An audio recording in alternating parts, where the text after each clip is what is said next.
그리스도와 함께 십자가에 못 박혔나니 그런즉 이제 내가 산 것 아니요 오직 내 안에 예수께서 사신 것이라. 이제 내가 육체 가운데 사는 것은 나를 사랑하사 자기 몸 버리신 예수 위에 산 것이라.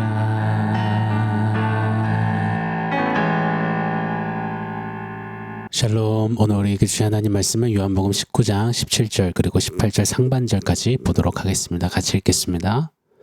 그들이 예수를 맡음에 예수께서 자기의 십자가를 지시고 해골, 히브리 말로 골고다이라 하는 곳에 나가시니 그들이 거기서 예수를 십자가에 못 박을세. 아멘.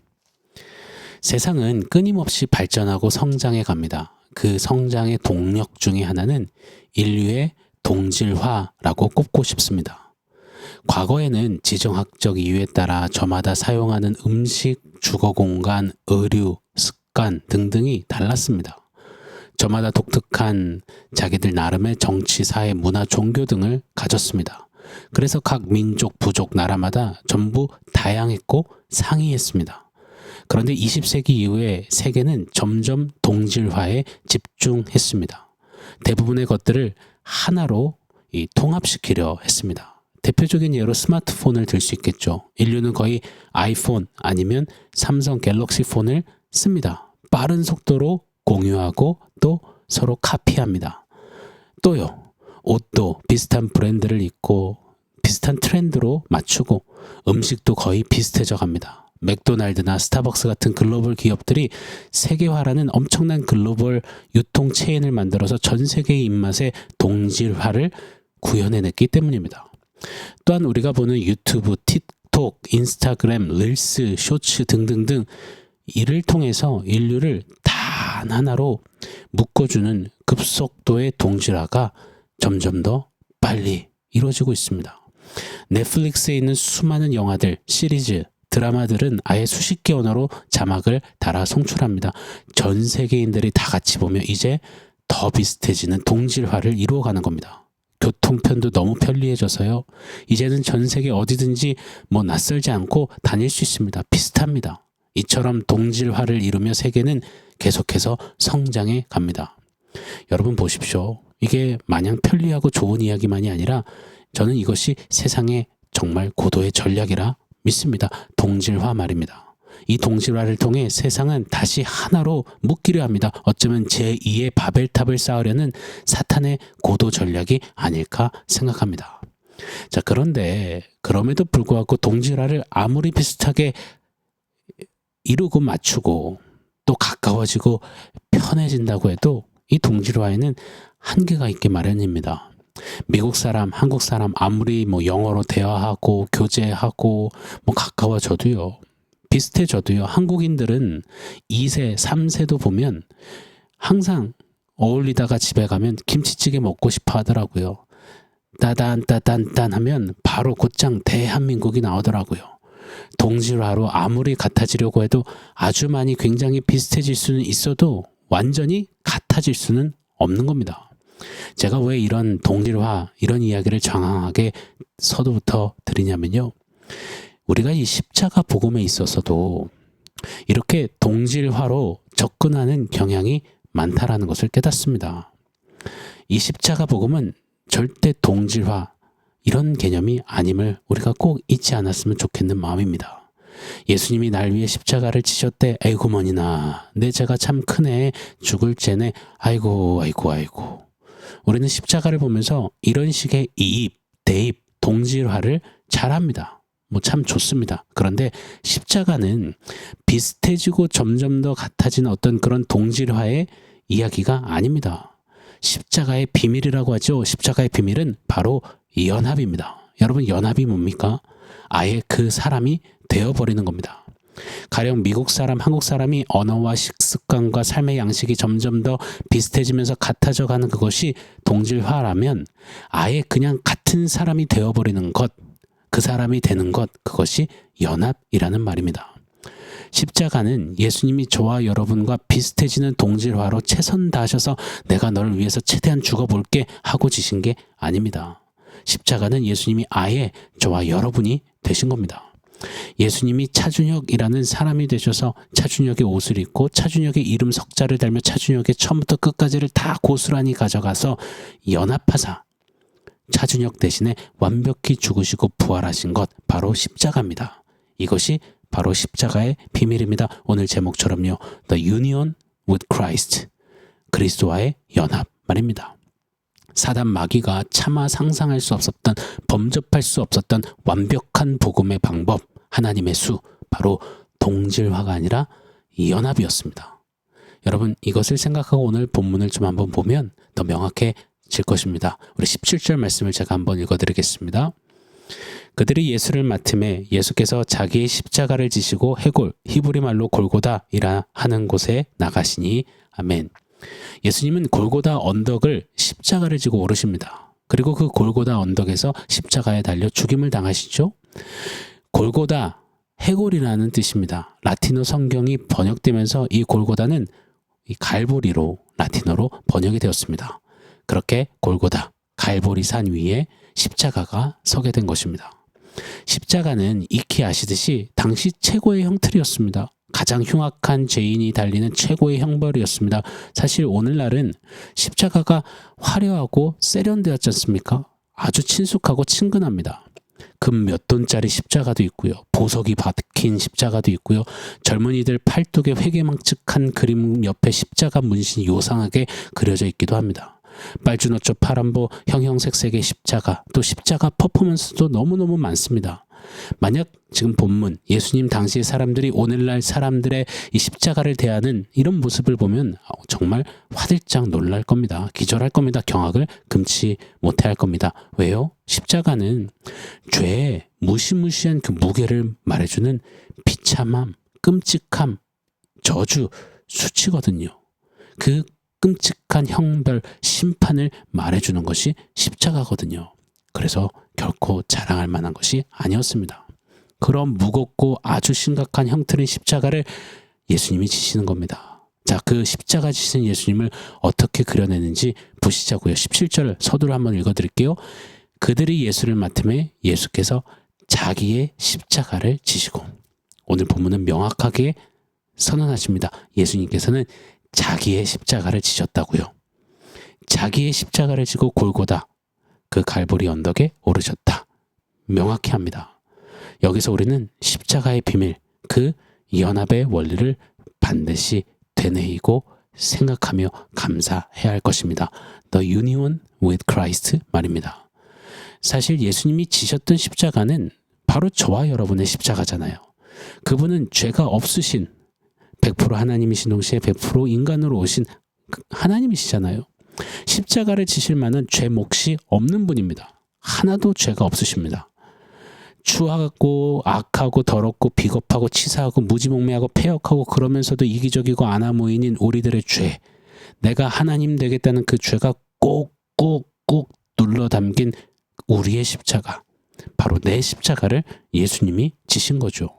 그런데 골고다에 오르신 예수님은 그 십자가를 누구의 십자가라고, 가령 차준혁의 십자가를 내가 대신 진다. 차준혁과 동질화를 이루고 있는 내가 그를 대신하여 그의 십자가를 내가 지고 있다. 저 몰란다. 뭐 이리 말씀하지 않으십니다. 예수님 자신의 십자가를 지셨다 하십니다. 예수님은요, 지금 참혹한 골고다, 그 갈보리 언덕 십자가에서 이 말씀, 이 선언, 이 선포, 이 은혜의 외침을 우리에게 명확히 던지시는 겁니다. 네 십자가는 곧 내 십자가다. 너는 나다.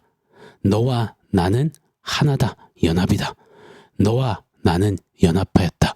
Union with Christ.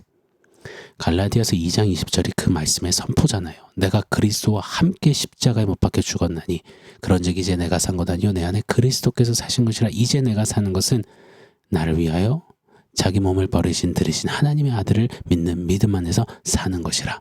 십자가는 나와 예수님이 하나로 연합되는 은혜의 클라이맥스임을 우리 기억해야 합니다. 여러분, 이렇게 표현해 보고 싶어요. 예수님께서는 우리를 위해서 이 땅에 오시지 않았습니다. 우리와 함께 걸어주고 위로해주고 치료해주고 오병이어 떡 주고 밥 주고 물고기 주고 오래오래 행복하였더라 잘 살았더라 그거 하러 우리를 위해 주려고 우쭈쭈 달래주려고 오신 분이 아니십니다. 예수님은 철저히 저와 여러분이 되시기 위해 이 땅에 오셨다는 사실을 우리가 절대 헷갈려서도 혼동해서도 빼앗겨서도 아니 될 줄 믿습니다. 정확히 저와 여러분이 되사 우리처럼 여인의 뱃속에서 자라 태어나시고 희노애락을 다 지내신 겁니다. 한치의 오차도 없이 말입니다. 그래서 죄 없는 예수님이 죄된 저와 여러분이 되사 우리의 십자가를 나는 내 십자가를 지고 있다라고 말씀하시는 겁니다. 예수님과의 연합. 이것이야말로 갈보리산에 선 십자가에서 우리가 봐야 하는 은혜 중에 은혜입니다. 죄인이 주 예수와 연합돼서 같아진다니요. 이거는 정말 천지가 개벽할 말입니다. 은혜입니다. 자, 17절 서두를 한번 보면 그들이 예수를 마트메라고 기록하고 있습니다. 여기서 그들은 로마 군병들이죠. 마치 이런 그림이 떠오릅니다. 힘없고 픽픽 쓰러지는 피철갑의 예수님. 로마 군병들에 의해서 힘없이 무기력하게 막 끌려가는 아이고 불쌍한 우리 예수님, 아이고 어쩐담, 아이고 안 됐어 우리 예수님. 여러분, 아닙니다. 요한복음 이 헬라어 원문에 보면 17절의 주어는 그들이 아닙니다. 예수님이 주어집니다. 예수님은 질질 끌려가신 게 아니라 물론 육체는 고통받아 힘 없으셨지만 지금 17절의 어조는 예수님은 주체적으로 자발적으로 힘찬 당신의 의지로 골고다 언덕의 십자가로 오르신 겁니다. 말씀을 묵상하면서 창세기 22장이 자꾸 오버랩되어 보였습니다. 창세기 22장은 십자가 사건을 잘 예표해 주잖아요. 잘 아실 겁니다. 100세가 훌쩍 넘은 아브라함이 청소년쯤 된 아들 이삭을 하나님 말씀에 순종하고자 번제로 드리기 위해 모리아산으로 갑니다. 아들 이삭은 자신을 태울 장작을 스스로 등에 짊어지었습니다. 모리아산에 아버지와 함께 올라갔어야 힘없는 120세 가까이 된 노인이 청소년 이삭을 결박합니다. 줄로 묶고 눕혀 칼로 찌르려 합니다. 여러분 보세요. 이삭은 그때 아버지에게 따지지도 저항하지도 도망가지도 않아요. 이삭은 아버지 아브라함에게 순종합니다. 이삭이 딱 한 번 물어요. 내 아버지여, 번제에 쓸 장비들은 다 있는데 재물은 어디 있습니까? 그때 아브라함의 심정은 어땠을까요? 막 꾹꾹 삼키고삼켜왔던 눌러왔던 그 저미는 마음. 아마 아브라함은 속이 시커멓게 문드러졌을 거예요. 다 타버렸을 거예요. 숨죽여 가슴으로 수천 번 수만 번을 울었을 겁니다. 여러분, 이렇게 저항 없이 말 없이 결박되어 죽임을 당할 뻔했던 이삭은 예수님의 모형이었습니다. 꾹꾹 저미는 마음 눌러 담았던 아브라함은 성부 하나님을 예표하고 있죠. 이처럼 아브라함과 이삭이 모리아산에 오르듯 성부 하나님과 아들 예수님은 갈보리산 골고다 언덕에 오르신 겁니다. 이삭이 장작을 등에 짊어지었듯이 예수님은 십자가를 지셨습니다. 말씀 한마디로 자신을 정죄하는 이들을 다 쓸어버리실 수 있는 예수님은 이런 방구 저항하지 않으셨습니다. 순종하셨습니다. 자, 사랑하는 여러분, 아브라함이 이삭을 잡아 죽이려 할 때 성부 하나님이 성자 하나님 예수를 십자가에 잡아 죽이실 때 비슷하지만 차이가 있어요. 아브라함이 이삭을 잡아 죽이려 할 때는 말리는 분이 계셨죠. 바로 아브라함의 심정을 누구보다 잘 아시는 하나님이시요. 하나님이 말리셨습니다. 아브라함 안 돼 뜯어 말리셨습니다. 그런데 하나님의 아들 예수가 십자가 달려 죽을 때는 말리는 이가 하나도 없었습니다. 도리어 성난 군중은 외쳐댔습니다. 예수를 십자가에 못 박아라. 저를 없이 하소서. 골고다 갈보리 언덕에 십자가를 지시고 오르신 예수님은요, 힘없이 영문도 모른 채 모리아산에 올랐던 이삭과는 달랐습니다. 몸은 부셔져 당장이라도 죽을 것 같지만 우리 예수님은 주체적으로 힘차게 자발적으로 골고다에 오르셨습니다. 왜요? 요한복음 3장 16절 때문에요. 하나님이 세상을 저와 여러분을 이처럼 사랑하사 독생자를 주셨으니 이는 저를 믿는 자마다 멸망치 않고 영생을 얻게 하려 함이라. 내가 너를 이처럼 사랑하기 때문이야. 그것뿐이셨습니다. 사랑하셔서 우리와의 온전한 연합을 위해 십자가를 자처하시고 십자가를 길이 참으시며 십자가를 지신 예수님.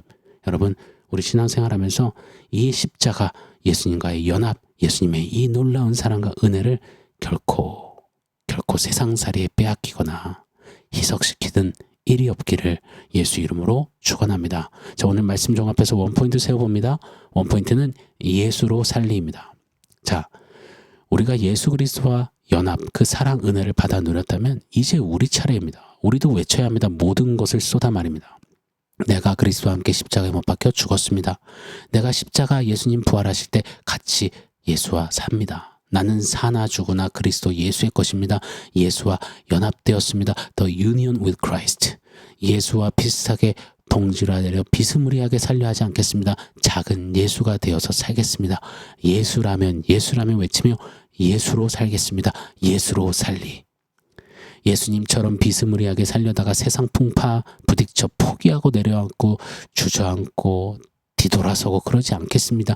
이제 내 안에 계신 예수와 연합된 자로 예수로 살겠습니다. 난 예수로 살리. 주님 부르시는 그날까지 십자가로 산 예수와 연합된 저와 여러분이요, 예수로 살리 외치는 그 유니온 with Christ를 삶으로 더 누리는 저와 여러분 되기를 예수 이름으로 축원합니다.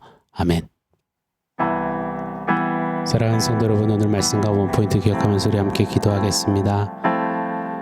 예수님과의 연합, 이 놀라운 십자가의 비밀, 이 은혜를 붙잡고 주님 부르시는 그날까지 십자가 튼튼히 붙잡고 살아가겠습니다. 우리 결단하며 기도하겠습니다.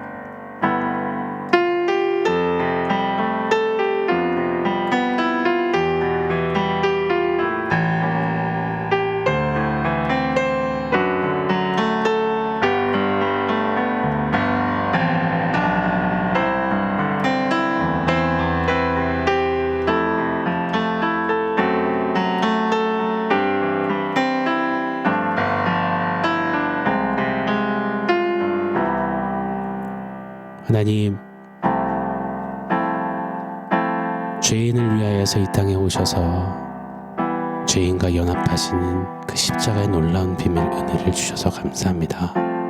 그 은혜를 받아 누린 자답게, 예수와 연합된 자답게 난 예수로 살리, 그렇게 십자가 튼튼히 붙잡고 날마다 이기며 달려가는 우리 모두 되게 하여 주시옵소서. 예수님의 이름으로 기도합니다. 아멘.